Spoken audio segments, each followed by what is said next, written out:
Neem nou het gezin Mink. Van de morgen zitten ze nog bij de notaris. Nu binnen ze de bezitters van een wenning onder Marnixstrit in Ljouwert. Dat de oerdrachtsbelasting verlegen wordt, scheelt een soort yield. Voor ons haast €8.000. En dat is een boel yield. Dat is een soort yield. En wat zie je met het yield van? Nou, we kunnen net een nieuwe auto van keerpje, want dat mag net. Het moet in het huis stutsen worden. Dus dat is inderdaad een vlier, een lietse verbouwing, een keuken wellicht. Een mooie start voor nieuwe keepers die hiermee over de drompel helpen worden moeten.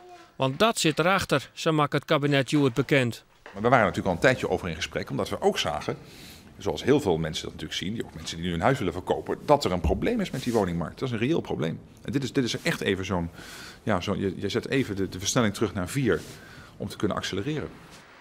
4 jaar lang had Boersma van Drachten zijn huis te keep. 2 keer is er al maar de prijs zakken. Nu hoopt hij op het effect van de nieuwe belastingverleging. Ik hoop dat het beter verkoopt. Ja, en ja, we moeten maar afwachten.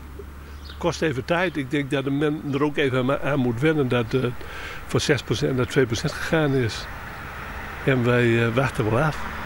Juster wordt dit huis onder Vierhuisterdiek in Ljouwert officieel verkocht. De nieuwe keepers zien in spanning, want ze hebben geruchten jet over wat ze zelfs een cadeautje van het kabinet nemen. Het scheelt dus aan €100.000. Mijn vriendin zei al voor de grap, het scheelt dus een kookeiland. Nou, ik zie het meer als een soort van extra kwarting die we nog hebben op de aankoop van deze woning.